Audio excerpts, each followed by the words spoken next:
Hey there fun fans, today I'm going to review for you the Neon Demon. Don't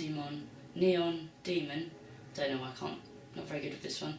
It's a new movie by Nicholas Winding Refn, I think that's how you pronounce it, and it stars Elle Fanning. The plotline follows Elle Fanning's young, doe-eyed, beautiful Jessie character who moves to LA to try and make it as a model, isn't particularly liked by the slightly older, more jaded models. And it's a real Marmite movie because some people really like it, and I have to say that I'm probably on the other side. For me, it's a bit of a hackneyed cliche about the modelling industry, about how evil the people are and how soulless and how empty-headed. And from what I've sometimes witnessed of fashion shoots and things, and I know that it's not the high-end fashion that I'm talking about more of an alternative market. The people seem to have really interesting opinions and are just not this bland caricature that is portrayed always in the movies.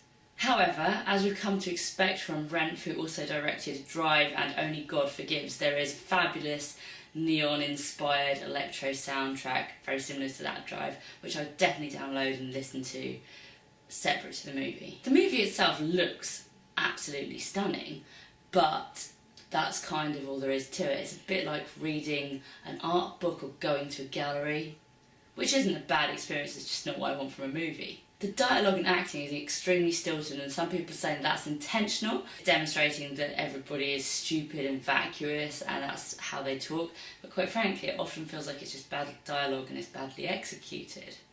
That said, my favourite characters are probably the baddies. They at least get a bit of kind of comedy yucks in there and a bit over the top, which I always enjoy a bit more. It reminded me quite a lot of a film I saw a few years ago called Spring Breakers, which again was quite fun to look at and had these kind of seedy intentions, but somehow came across quite surface, really had this idea that it was in love with and was really in love with the characters, but didn't have much else with it.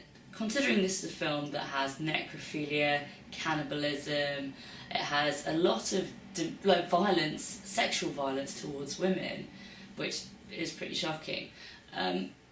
It somehow comes across still as quite dull, which is a bit of a push. It feels like they're trying to employ shock tactics when a lot of these things are wheeled out, and therefore they're not very shocking. They're also done to try and look very beautiful each time. And I think the obsession with the beauty of it renders everything else a little bit empty and bland. And maybe this is the point, but it's a long time for something to feel empty and bland. Keanu Reeves is in this as the motel owner with violent tendencies towards his young female tenants.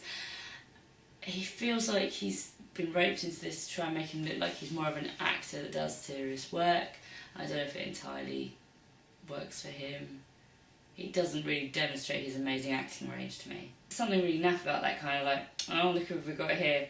We're just going to give him a little part though, nothing too much. Just a couple of scenes on the download, make him really horrible. That will confuse his hardcore fan base. It just feels a bit like, oh god, you always do this.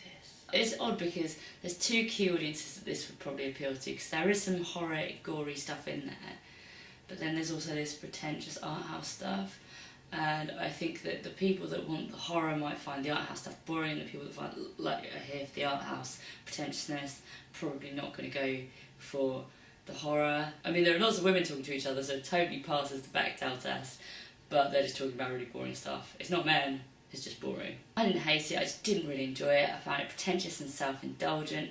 The necrophilia scene felt like it was shoved in there to try and have some impact, and when you're shoving out all these high-impact scenes and then they don't have that power because they're so pretentious, something to me isn't working. I did, however, like the last scene. It's cheesy and fun. For me it works with the really glossy aesthetic, but I'm not going to spoil it for you. Go see it, let me know what you think in the comments. Do you agree with me? Do you love it? Do you not love it so much? Let me know, and don't forget, subscribe to this here channel. Have a great day, guys.